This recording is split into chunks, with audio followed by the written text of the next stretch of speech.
الصلاة والسلام. اللهم صل على محمد وعلى آل محمد كما صليت على إبراهيم وعلى آل إبراهيم إنك حميد مجيد. اللهم بارك على محمد وعلى آل محمد كما باركت على إبراهيم وعلى آل إبراهيم إنك حميد مجيد. মহান আল্লাহ সুবহানাহু ওয়া তাআলার শাহী দরবারে লাখ কোটি শুকরিয়া, যিনি আমাদেরকে এই বরকতময় দিনে বরকতময় একটা কাজে আসার তৌফিক দান করেছেন। বলি আলহামদুলিল্লাহ। ভিডিও কষ্ট না হলে একটু আগে বসতে ভালো লাগতো, অল্প কিছু সময় মনে কষ্ট রেখেন না কেউ। বাইরে যদি একটু সামনে আগে আসতো একটা সুন্দর হইতো। আমাদের মুরব্বী হযরত যিনি হুজুরও শুরুতে বলেছেন, হ্যাঁ অল্প কিছু কথা হবে, যদি একটু মনোযোগ সহকারে শুনি তখন একটু ভালো হয়। আল্লাহ তাআলা আমাদের সবাইকে জান্নাতুল ফেরদাউস নসিব করুন, বলেন আমিন। মুহতারাম হাজিরিন, হযরত অত্যন্ত গুরুত্বপূর্ণ কথা বলেছেন। সর্বশেষ হযরত কিছু কথা বলেছেন, তার মধ্যে একটা ছিল সদকা দান। একটা মসজিদ মাদ্রাসা কমপ্লেক্স এখানে এর জন্য একটা তো আলহামদুলিল্লাহ প্রতিষ্ঠা হয়ে গেছে। কিভাবে এগিয়ে নেওয়া যায়, এটা কিভাবে আবাদ করা যায়, এটা সহযোগিতা করা, অর্থ দিয়া, শ্রম দিয়া, পরামর্শ দিয়া, এখানে নামাজ আদায় করে সুখে দুঃখে পাশে থেকে দিয়ে বলেন, এটা হলো আমাদের কর্তব্য। সবভাবে সহযোগিতা করা, দান অনুদান করা। প্রথম কথা হলো দান আমরা কেন করবো, দান আমরা কেন করবো? উত্তর হলো দান করা এটা আল্লাহ তাআলার হুকুম। কোরআন শরীফে একটা সূরা আছে, সূরাতুল বাকারা। সূরা বাকারার 195 নম্বর আয়াতে আল্লাহ বলেন, আউযু বিল্লাহি মিনাশ শাইতানির রাজীম ওয়া আনফিকু ফি সাবিলিল্লাহ। আল্লাহ তাআলা বলেন, তোমরা আল্লাহর রাস্তায় ব্যয় করো, দান করো। কার হুকুম? আল্লাহ। সূরাতুল বাকারা 254 নম্বর আয়াতে আল্লাহ বলেন, ইয়া আইয়ুহাল্লাযীনা আমানু আনফিকু মিন ক্বাবলি আন ইয়াতিয়া ইয়াউমুন লা বায়উন ফীহি ওয়ালা খুল্লাতুন ওয়ালা শাফাআতুন ওয়াল কাফিরুনা হুমুয যালিমুন। আল্লাহ পাক রব্বুল আলামিন বলেন, তোমরা ওই দিন আসার আগে আগে দান করো। ওই দিন আসার আগে আগে দান করো। আমি আল্লাহ তোমাদেরকে যে রিজিক দান করেছি, যে সম্পদ দান করেছি, এই সম্পদ থেকে তোমরা ওই দিন আসার আগে আগে দান করো, যেদিন কোনো বেচা কিনা থাকবে না, যেদিন কোনো সুপারিশ থাকবে না, যেদিন কোনো বন্ধু বান্ধব থাকবে না। সেই বিভীষিকাময় অবস্থা কিয়ামত কায়েম হওয়ার আগে আগে তোমরা আল্লাহর রাস্তায় দান করো। সুবহানাল্লাহ। আর দান করলে চমৎকার একটা উপমা আল্লাহ তাআলা দিয়েছেন।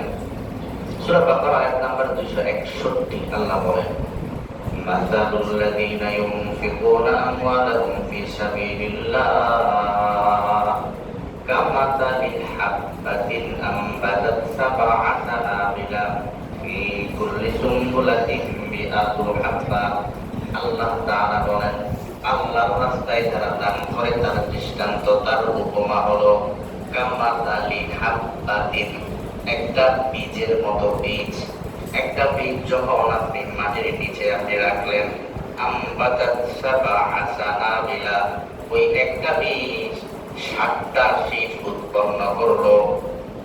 আল্লাহ তাআলা বলেন, ফি কুল্লি সুম্বুলাতিন মিআতু হাব্বা, প্রত্যেকটা শীষে আছে 100 করে দানা।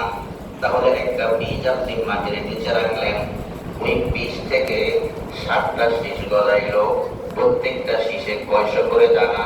100 করে দানা। তাহলে 7টা শীষে কত দানা? 700 দানা।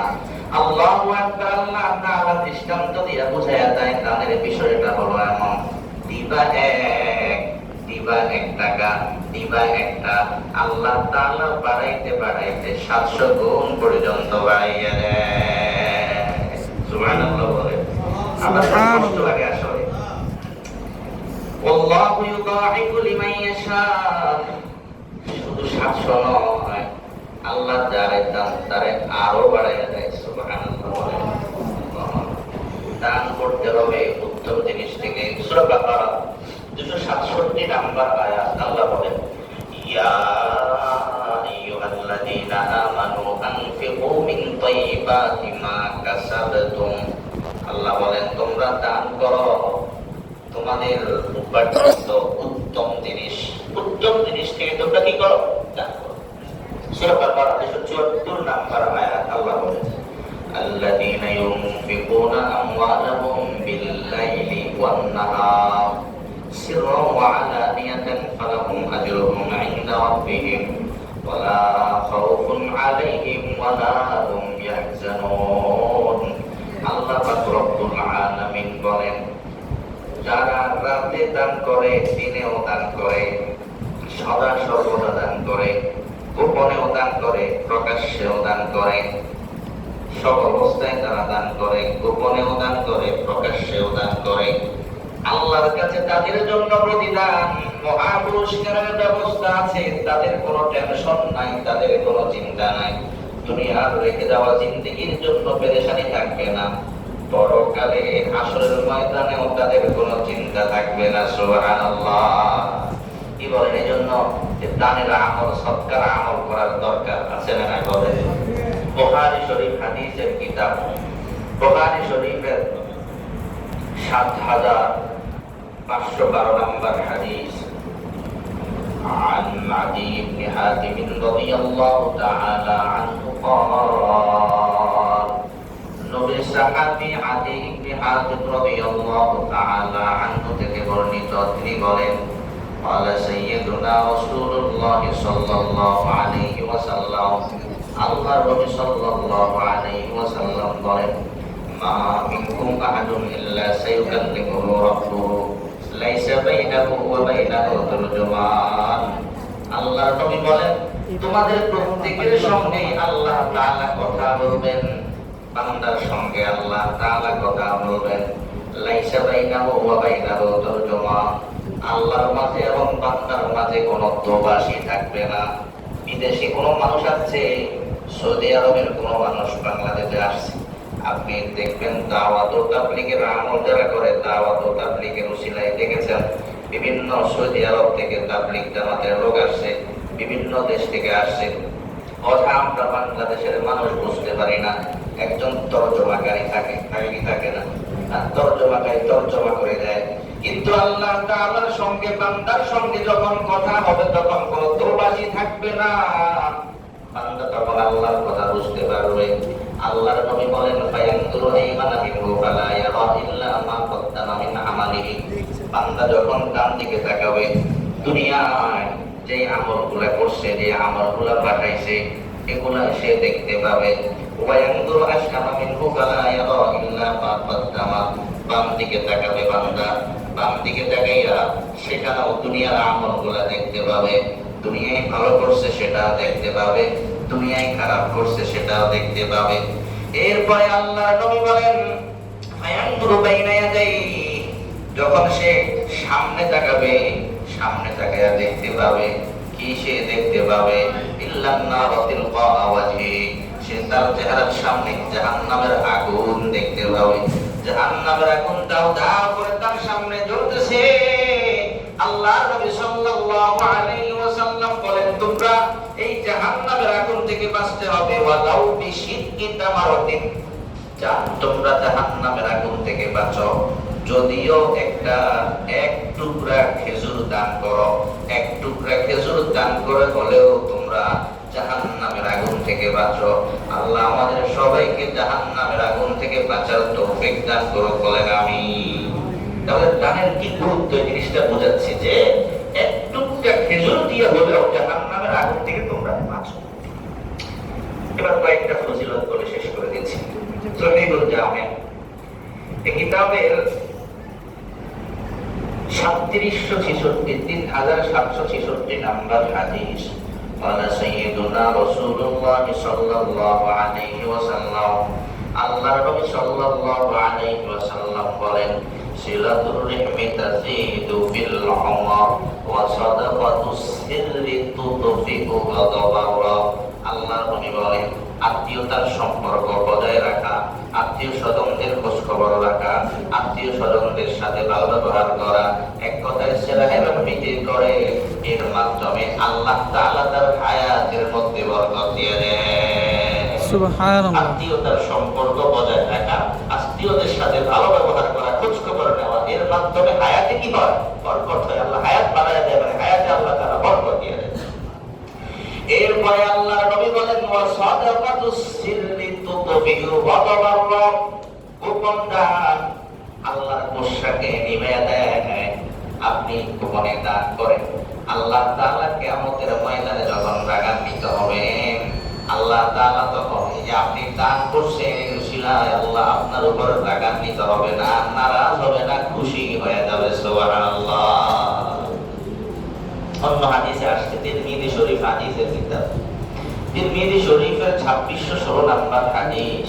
আন মুআয ইবনে জাবাল রাদিয়াল্লাহু তাআলা আনহু ক্বাল, বিরক্ত হচ্ছে না শুনে। নবীর সাহাবী মুআয ইবনে জাবাল রাদিয়াল্লাহু তাআলা আনহু থেকে বর্ণিত, তিনি বলেন, কুনতু মা'আন নবী সাল্লাল্লাহু আলাইহি ওয়াসাল্লাম ফি সাফারিন। আমি আল্লাহর নবী সাল্লাল্লাহু আলাইহি ওয়াসাল্লামের সঙ্গে কোনো একটা সফরে ছিলাম। বা আসবাহতু ইয়াওমান করিবাম মিনহু ওয়া নাহনু নাসির। সফর করতে করতে এক পর্যায়ে আমি আল্লাহর নবীর খুবই কাছাকাছি হয়ে গেলাম। আমি যখন আল্লাহর নবীর খুবই কাছাকাছি হয়ে গেলাম, ফাকুলতু ইয়া রাসূলুল্লাহ, আমি আল্লাহর নবীকে বললাম, পয়গম্বর, আখবিরনি বিআমালিন, এমন একটা আমল আমাকে জানায়া দেন, আমালুহু ইউদখিলুনিল্লাহু বিহিল জান্নাহ, যে আমলটা আমি যদি করি, ওই আমলের বদৌলতে আল্লাহ তাআলা আমাকে জান্নাত দিয়ে দিবে। সুবহানাল্লাহ বলেন। সুবহানাল্লাহ। এমন একটা আমল নবী আমাকে জানান, যে আমল করলে আল্লাহ কি দিবে? জান্নাত। এমন একটা আমাকে আমল শিখান, যে আমল করলে ওয়াইবাদুনি মিনান নার, আল্লাহ তাআলা আমাকে জাহান্নাম থেকে দূরে রাখবেন। এমন একটা আমল পয়গম্বর আমাকে শিখায় দেন। আল্লাহর নবী বলেন, ইয়া মুআজ লাকাদ সাআলতানি আন আযীম, তুমি আমাকে অনেক বৃহৎ প্রশ্ন করেছো, অনেক গুরুত্বপূর্ণ প্রশ্ন করেছো, কঠিন একটা বিষয়। ওয়া ইন্নাহু লায়াসিরুন আলা মান ইয়াসসারাহুল্লাহু আলাইহি, তবে ওই ব্যক্তির জন্য সহজ যার জন্য কে সহজ করে দেয়? আল্লাহ সহজ করে দেয়। শোনো মুআজ, 5টা কাজ করবে। প্রথমত, তা'বুদুল্লাহ ওয়া লা তুশরিকু বিহি শাইআ ওয়া তুকিমুস সালাহ ওয়া তুতিজ যাকাত ওয়া তাসুমু রমাদান ওয়া তাহাজ্জুল বাইত। 5টা কাজ করবা, ইবাদত করবা একমাত্র আল্লাহ। ইবাদত করব কার? আল্লাহ। এখানে আপনারা সবাই শিক্ষিত মানুষ, আমরা একটু মজা করে করতেছি, সবাই সবকিছু জানি, তারপরে একটু বলতেছি, যেহেতু হযরত আসতে বলছে তাই। আর দিনের এক একটা কথা, কোরআন হাদিসের এক একটা কথা পড়াশোনার মধ্যে সব আছে না নাই? পড়াশোনা আছে, এটাই মাকসাদ। আল্লাহ তাআলার সন্তুষ্টির জন্য দুনিয়াবি কোনো মাকসাদ না। দুনিয়াবি মাকসাদ থাকলে এখানে মানুষ আমরা কয়জন আছে, এখানে আবার এত ঢং করে কথা বলার কি আছে? ঠিক না? ঠিক বলেন। কোরআন হাদিসের কথা, আল্লাহর কথা, নবীর কথা যেমনি করে তেমনি ভালো লাগে। ঠিক না? ঠিক বলেন না? আল্লাহ তাআলা আমাদের সবাইকে জান্নাতের পথিক বানিয়ে দেন, বলেন আমিন। আল্লাহর নবী 5টা কথা বললেন। ইবাদত করবে একমাত্র আল্লাহর জন্য, সালাত কায়েম করবা, যাকাত ফরজ হলে যাকাত আদায় করবা, রমজানের রোজা রাখবা, বাইতুল্লাহর হজ করবা। একটু আগে হজের কথা বললেন। এই 5টা কথা বলার পর আল্লাহর নবী আরো কথা বললেন। আল্লাহর নবী মুআয ইবনে জাবালকে প্রশ্ন করে, ইয়া মুআয, লা আদুল্লুকা আলা আবওয়াবিল জান্নাহ, আমি কি তোমাকে জানায় দিব না জান্নাতের দরজা সমূহের ব্যাপারে? জান্নাতের দরজা সমূহ, আলা আবওয়াবিল খায়র, আলা আদুল্লুকা আলা আবওয়াবিল খায়র, আমি কি তোমাকে জানায় দিব না কল্যাণের দরজা সমূহের ব্যাপারে? শুরুতে বলেছেন, শ্রোতাদের মনোযোগ না থাকলে বক্তার কথা বলা কষ্টকর থাকে। আসলে বাস্তবে যে আমরা আবার কয়েকদিন মাঝখানে খাচ্ছি। একটু অল্প কিছু সময় মনোযোগ সহকারে শুনে। আজকে হয়তো দেখতেছেন এখানে মানুষ নাই, কয়েকজন মানুষ। আমি আশাবাদী, আল্লাহর কাছে দোয়া করি হযরত